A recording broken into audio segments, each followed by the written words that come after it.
Welcome to Anchors Away, a podcast for boaters. As a marina owner and Freedom Boat Club franchise owner on Lake George, I get to see every day the joy that boating brings to people's lives. There's nothing like seeing the smiling faces headed out for a fun day on the water and the experiences we help provide and memories we help make as people disconnect from their busy lives and reconnect with family and friends. Our podcast features conversations with boating experts and industry leaders where we discuss things like how to get into boating, industry trends, boating destinations, tips, tricks, products, and more. From beginners to experienced boaters, we hope these conversations will inspire you to get on the water, spend more time on the water, and introduce others to the boating lifestyle.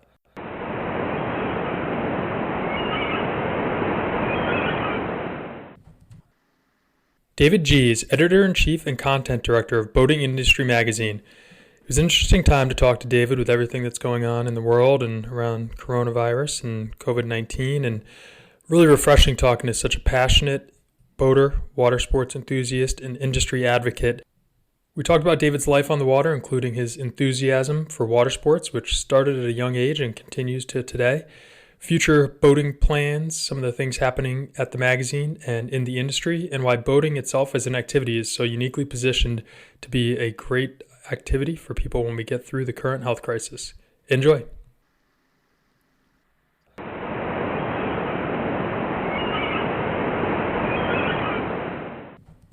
David, thanks so much for joining me. I really appreciate your time and your extra time as we just navigated some fun little technical difficulties there, but happy we're on and happy to get started and talk about boating and not speakers and microphones. So I really appreciate you joining me, and I just kind of want to kick it right off and find out a little bit about your boating life and how you got into the industry, but really start with how you got into boating and how a passion for boating entered your life. First of all, I love the water. From the time I was, probably 2 or 3 years old, I was in the water splashing, swim lessons as soon as I could, be eligible at the local Y or wherever. And so I just always had a natural proclivity to the water, always enjoyed it. I was fortunate that my parents owned a succession of boats growing up, so I always had the ability to go tubing. Back in the day, we actually it was real tubes. I mean, it was cast off truck tire inner tubes that you'd tie a rope around and go behind, and so fond memories of that. Old O'Brien wooden water skis and loved water sports, and not just skiing or doing things, but just being on the boat, being around friends or family and on the water. I loved it from an early age. So we, boated all up through high school, and then actually took a year off of college, from college between my sophomore and junior year. Ended up moving down to Fort Lauderdale, Florida, and found I don't remember how I met this guy, knew somebody who knew somebody that I met down there, and he owned a boat at a prominent marina, Sales Marina, right? It's no longer in existence.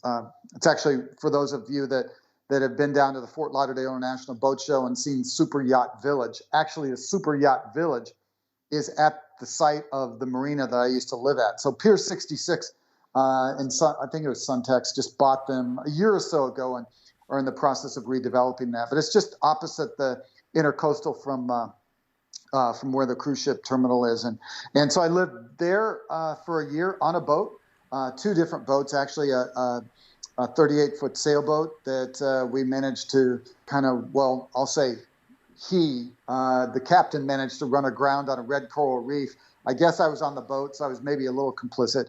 But anyway, you were probably supposed to be the lookout, story. right? Exactly. But he didn't tell me I was supposed to be the lookout until it was too late.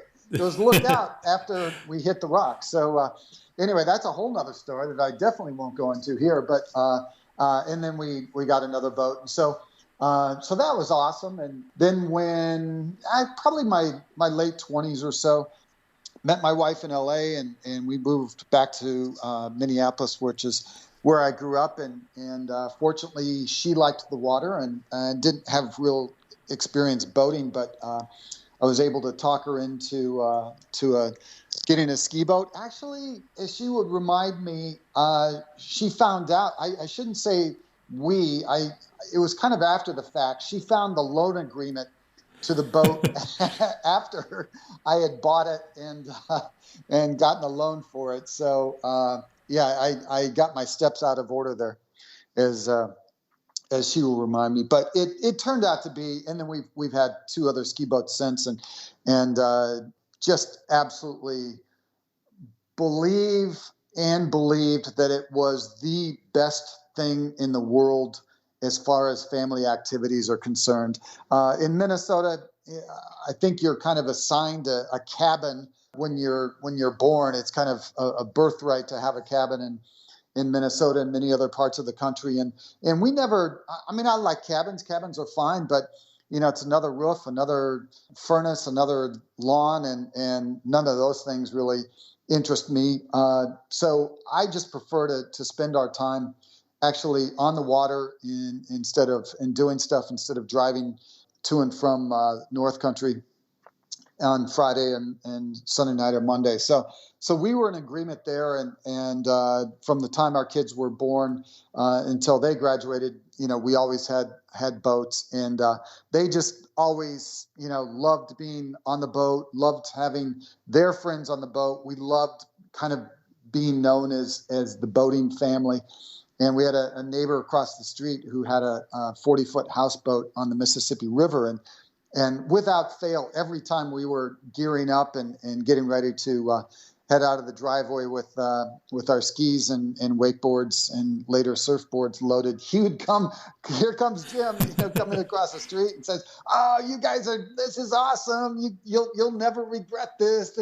This will be the best time in your family's life. And boating is the best thing for your family." And he just he was just so earnest about it.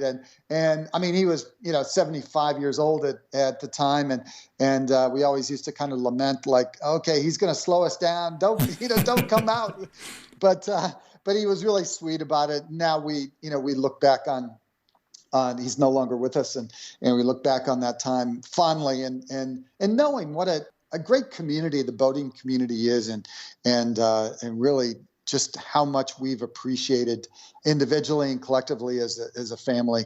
Absolutely, some of our best collective memories of growing up were around the boat in some form or fashion. So it's just something that I took to early, and fortunate to have a wife and a family who were willing to come along for the ride and enjoy their own boating experience and create their own boating memories. So it's been one of the things I'm most passionate about in life, for sure. Well, you landed in the right spot. Then I'm interested in the learning to boat process, both from your experience as the learner and your experience as the teacher, and presumably you're responsible for teaching your kids how to operate boats and be safe around boats, and potentially it sounds like you may have even had to teach your wife a little bit about operating a boat, and then when you were young, you had someone teaching you. So what was that process like when you were just starting to learn a boat, and how did you pass that on to your family?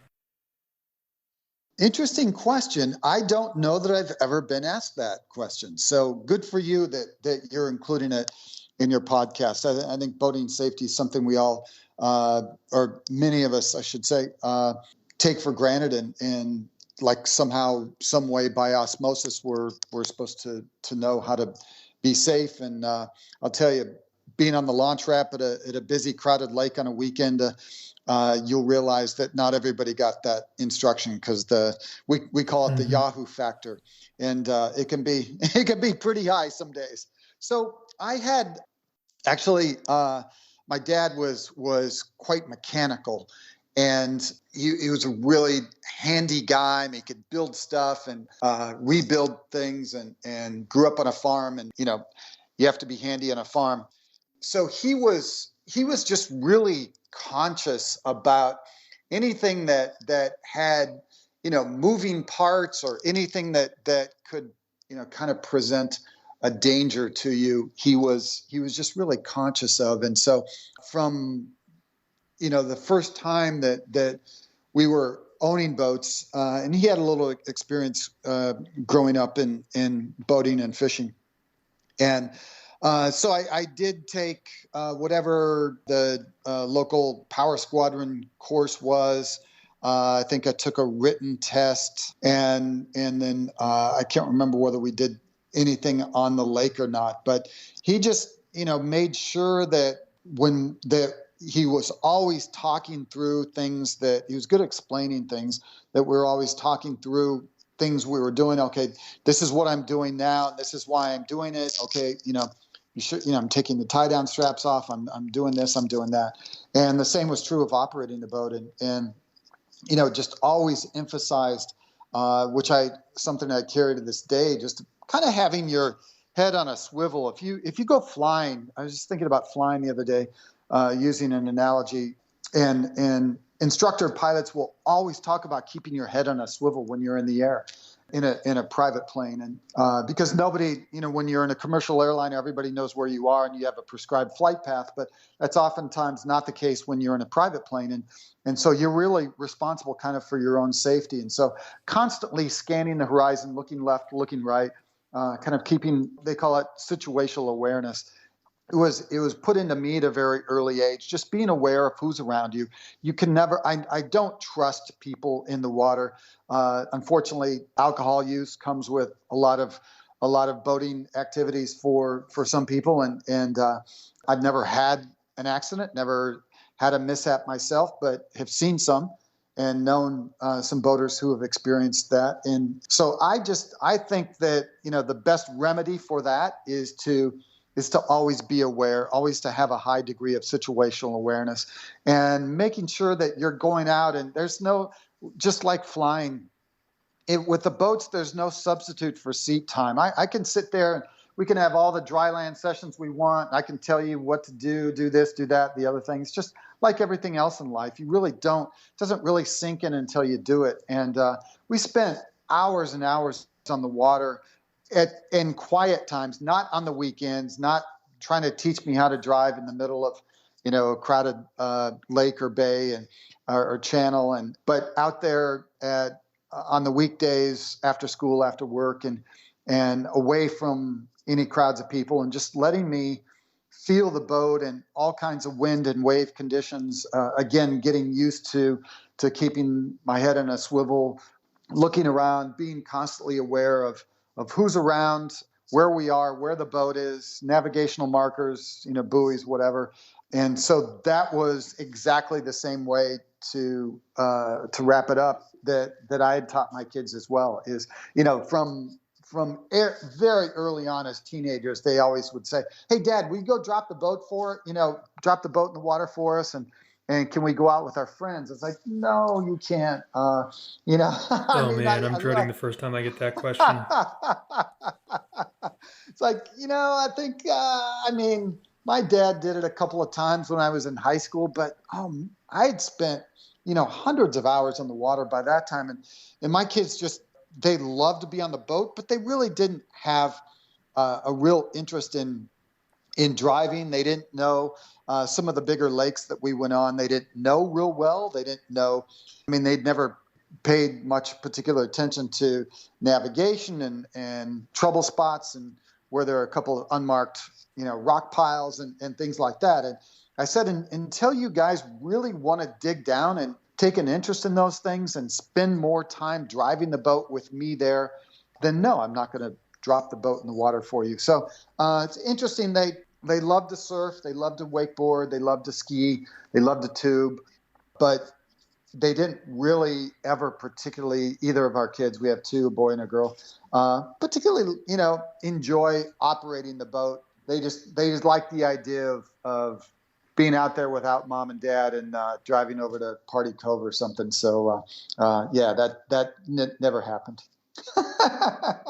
Good for you. Good for you. Yeah, it sounds like water sports and activities are really a big part of the main part of your boating lifestyle, and it seems like that's also been a big part of the types of boats you have. Maybe you already have your dream boat, but do you have a dream boat, and what kind of characteristics do you look for in your current boat or in the boat of your dreams? Yeah, I've owned 3 boats, and they've all been 22-foot inboard direct drive ski boats. So I'm really at heart a dyed in the wool slalom skier, and I've had actually a couple of pretty, as every skier has, tournament or otherwise. If you're getting into high speeds or short lines, crashes are a part of your repertoire, unfortunately. And about a year and a half or so ago, I had a bad high-speed face plant that kind of rearranged some things for me, and realized that the older I get, the longer the recovery period from crashes like that. And I had one of my best friends actually is tournament water skier, former, nationally ranked skier still. And he had hard shell bindings and took a bad crash. His binding didn't release, completely screwed up his ankle, blew out, Achilles, all that. And still is 2 years later walking with a limp. And it's like, that just, you kind of have to have that risk and reward balance sheet out sometimes and say, is this really, do you need to go 34 or 36 miles an hour at 22 off to have fun, and the other things that you can do to have fun at 10 miles an hour? And the answer is yes. You can go wake surfing, and when you fall off your surfboard, it doesn't hurt, and you don't get a headache, and you don't screw up your Achilles, and you don't separate shoulders. You just get wet and you get up and you do it all again. So wake surfing has been great for us. It's not just for us, though. Obviously, that's why wake surfing boats as a segment have grown, 8, 9, 10% year over year for the past number of years. I don't like the fact that as the popularity of the sport has gone up, so has the price of the boats. I was giving Bill Jurgen, the CEO of Correct Craft, a hard time down at the Miami Boat Show about his Paragon, the new Nautique Paragon flagship wake surf boat, has a starting MSRP of $264,000. And I said, oh my gosh, Bill, I love that boat, but man, oh man, if you're not, for those of us who aren't check writers at that, that's tough. And he said, I know. He said, but everybody keeps asking for all these innovations and the bells and the whistles and the audio and the ballast and the this and the that. And he said that, it all comes with a price. And oh, by the way, our entire production run is sold out of that boat. So obviously there's a market for it. So that, Yeah. my dream boat would be something like that. Mastercraft XT 22, 23, X22, X24, Nautique, any kind of awesome wake surf boat would be where I am right now. I think my dream retirement is trying to get I keep pricing used trawlers and thinking that, it'd be nice to be in some marina on the East Coast or West Coast in a nice big roomy trawler. But my wife keeps saying, hey, let me know how that goes. So Wait a minute. Just follow your same pattern. Just put the deposit down and tell her after. You already got away with it once. I did. The stakes are raised, though, when I'm talking about that being your home as well as your boat. So yeah, I guess so. I don't think I'd roll the dice on that one. In fact, we're sitting here and I just got an email and it says it's a review of a Grand Banks 54. So hey, there, I'll take that. That's I'd be good with that. I told you I used to live in Fort Lauderdale. I obviously spent a fair amount of time in Miami. Hadn't been there in a couple of years. And I went down for the Miami International Boat Show and just loved Miami. Love the food, love the diversity, love the energy, love the vibe. Don't love the fact that it's kind of slowly sinking into the ocean. That's not a good thing, but I love how much water is there. I love all the boats, and so for me, just having being able to live down in South Florida, and I was out on a couple of smaller center consoles, 32, 34 that were affordable in air quotes, but being able to run to the Bahamas, for the weekend and stay overnight on a boat, or a week or two wintering in the Bahamas or something. I mean, that would be kind of my next stage dream when I'm mostly through with wakeboarding and wake surfing and water skiing. So, I think there's probably the right boat for everyone at the different age and stage in their life. And right now, I'm still focused on water sports, so that would be one boat. But when we are ready to leave that behind for the most part and have something that we could, run in some open water or some blue water or stay overnight in, it would be something different. But love the idea of a trawler, love the idea of a center console. So maybe one of those is in my future. I used to think it was my dream boat was a go fast boat, a cigarette or something like that. But now I love that AMG cigarette 54-foot that I saw at with 6 Mercury 450s on it. Saw it at Miami, but I'm pretty sure I didn't ask how much it was, but I'm pretty sure that a magazine editor can't afford that boat. So I'll just put it that way. So to the magazine editor, it wasn't really a straight line from living on a boat in your 20s in Fort Lauderdale to editing boating industry. How did you get from point A to point B there? Wow, another good question. No, there is no straight line. There's no part of my life that's been a straight line. I don't think it's about as jagged and non-linear as you can get. So I came back from Florida, and then what I really wanted to do, besides be the editor-in-chief at Boating Industry Magazine, was I really wanted to be a professional race car driver. So you're learning all of my inner hopes, thoughts, dreams, fears, childhood memories.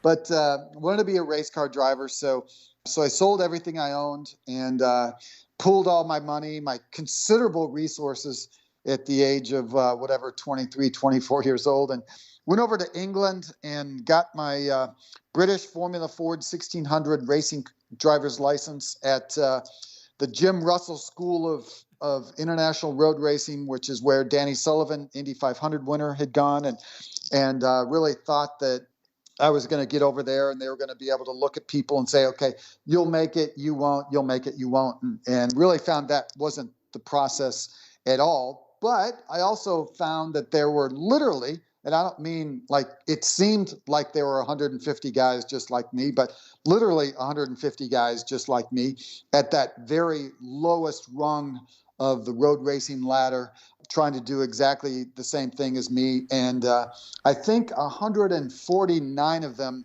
had a lot more money than me. So So, that's unfortunately, it's a sport that takes talent, seat time.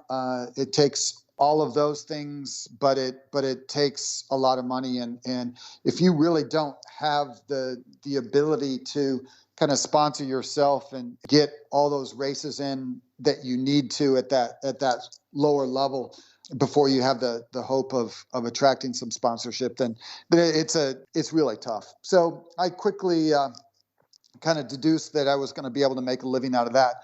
But it does kind of come back full circle a little bit. So I did some traveling in Europe, and then came back and then got a job in the news bureau at the U.S. Olympic Training Center in Colorado Springs, and wrote about visiting athletes that were there for various camps, and worked at the World Cycling Championships and all kinds of national championships for various sports. And that was really cool. Really enjoyed that, an intensive writing experience. But the guy who had preceded me in that job had gone out to L.A.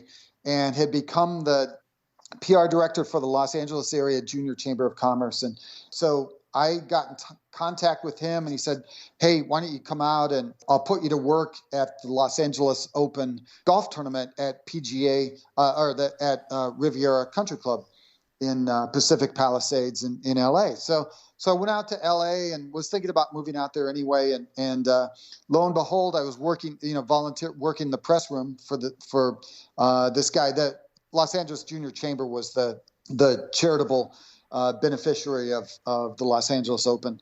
And the LA Open at that time was sponsored by Nissan Motor Corporation.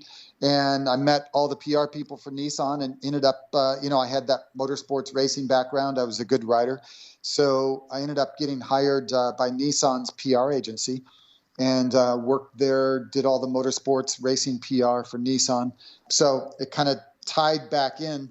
Did that for 3.5 years, and then decided to move back to Minneapolis and spent about 15 years in a TV broadcasting career as a TV news reporter and anchor, then did some PR stuff, and actually had a stint as well at a boat dealer. So the place where I used to service my boat in Minneapolis, I was just talking to the owner one day and said, I'm kind of bored a little bit, ready for a change. If I think I'd be pretty good at boat sales. If you ever have occasion to hire a new boat salesperson, I'd love to have that conversation. So we ended up. He had an opening and let somebody go, and I slid in there for 1.5 years and sold Moomba, Supra, and Mastercraft, and sold, I think it was about $2.5 million worth of boats my first year. Sold 30 boats and really enjoyed it. And then that put me in contact with Boating Industry, which is also headquartered. EPG Media owns Boating Industry, and they're headquartered in Minneapolis. They have 12 other titles: motorcycles, snowmobiles, power sports, ATV, a number of titles. And so I got to know them through my exposure at the dealership, and they had an opening for an editor-in-chief, and away I went. So it was interesting having the retail experience. I have a profoundly kind of deeper understanding of when I write about dealers.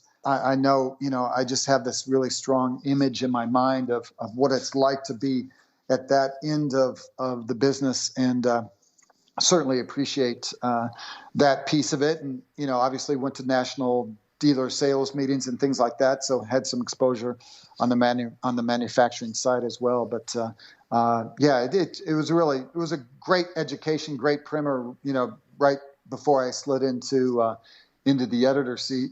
And now I get to go to boat shows and get paid for it and write about, think about, talk about boating all day, every day. So it's cool.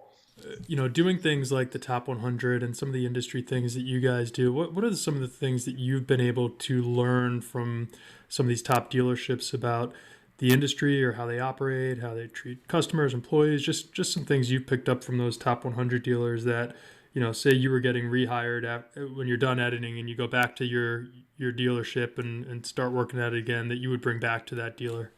Boy, I'll tell you, one of the things that I see a strong correlation between success is the relationship between success as a dealership and how well you treat your employees. Now, you might have thought that I was going to finish that sentence with customers, but I remember sitting at a dealer meeting. We had this very well-known speaker, and he was, kind of talking to all the dealer principals and all the owners out in the audience, and he was basically saying your customers will never get treated better than your employees, and that really stuck with me, and so that's one. When I see like action sports and some of the other really again kind of in my particular area of interest, water sports and water skiing and surfing and stuff, when you see the successful dealers and you meet those, the people who work for them, you're just regaled with stories about how well you're appreciated, compensated. And so I think that there's a super strong correlation between how well you treat your employees and the kind of sales success you have. And the other thing I would say is that the most successful dealers have a continuous process of learning and self-introspection, self-reflection, and self-improvement. And I know that, the successful dealers aren't, not that you can't be proud of what you do, or quote unquote satisfied with success when you reach a certain point, but the best dealers I know are in a continually, how can I do this better frame of mind, and not tied to, well, shrug the shoulders, roll the eyes, and say this is the way we've always done it. The best dealers are the ones who are just constantly trying to figure out, hey, is there another better way that we can do this? So those two things: treating employees well, and being constantly curious about bigger and better ways to do things. And so does that translate to your work at the magazine, kind of constantly learning and coming up with new things? I know you guys have some great established programs like the Top 100. You Yeah. launched the Elevate Summit, which is kind of a Yeah. newer program. What are some of the other exciting things you guys are doing to kind of not rest on your laurels and keep pushing the magazine forward?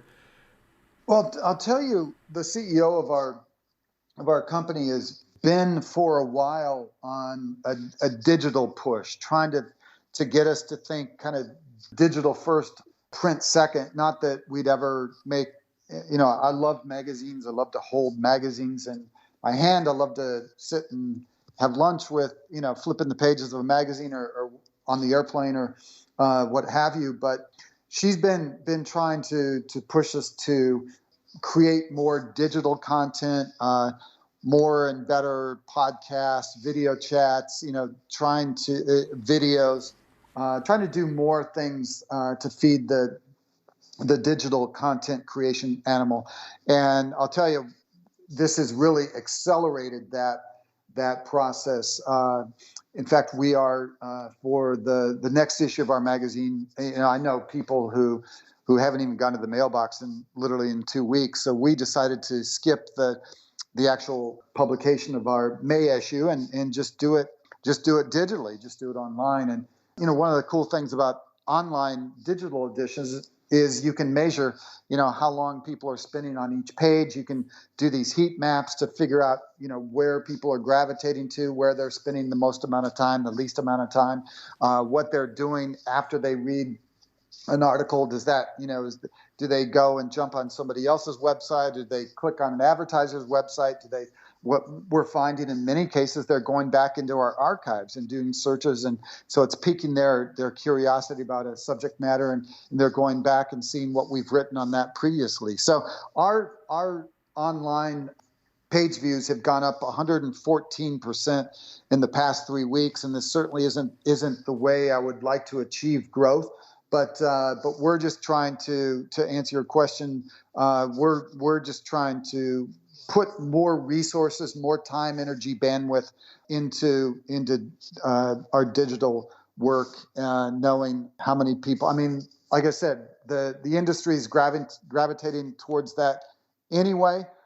This has likely just kind of accelerated it. But we're paying a lot more attention to our digital content right now than we were before, and so that's the biggest area of emphasis for us. And you mentioned Elevate. Yeah, we're trying to we streamlined the application process for the Top 100 program this year. So we're constantly, even with the grandfathered things, trying to figure out, are there new and better ways to engage with our audience? Are there surveys, are there ways of delivery of some of our information that are better than what we're doing? So yeah, we're trying to keep that fresh, hungry curiosity alive on a daily basis as well. And the fact that we're all working remotely and pushed into this digital realm a little more aggressively is kind of, I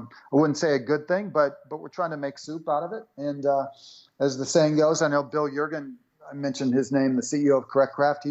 He's had 3 or 4 really good blogs on the boating industry website. I encourage everyone to go there and check them out if you haven't read them. But he talked about that very thing. He said, don't just restart your business. He said, reset it. and talks about being hungry, about looking at new processes, about being deliberate and mindful about finding new ways of doing things. And these are all it's kind of the hand that we've all been dealt, and it's kind of up to us to choose what we're doing with it.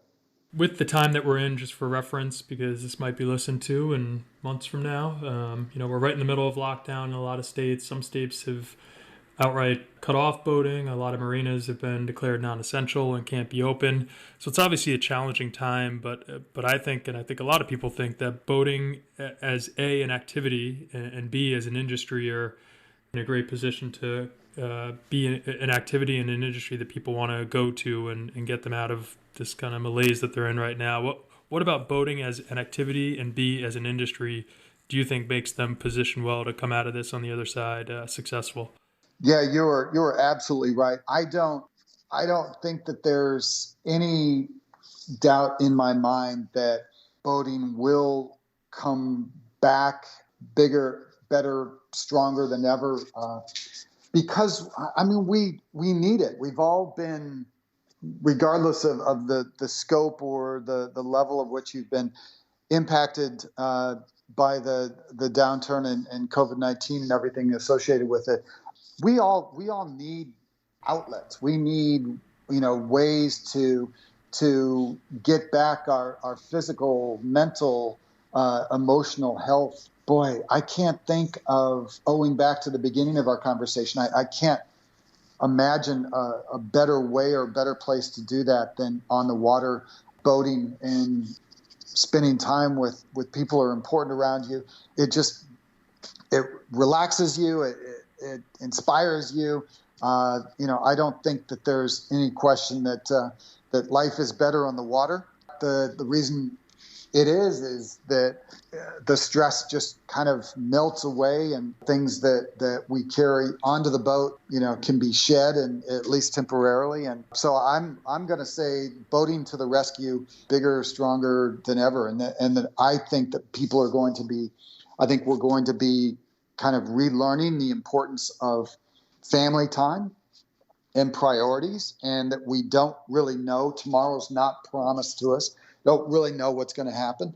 And hey, let's maximize today. Let's figure out how we can make memories and kind of treat ourselves to those great experiences that life has to offer. And I don't think there's any better experience in life than being on a boat. That's great. Well, thank you. You are a great ambassador for the industry and the sport and all that, and really look forward to seeing what you guys do in the next year after seeing a lot of great things in the past year. So thank you for all your work and your efforts, and especially for your time today. Well, thanks for having me. Yeah, stay happy, stay healthy, and see you on the water.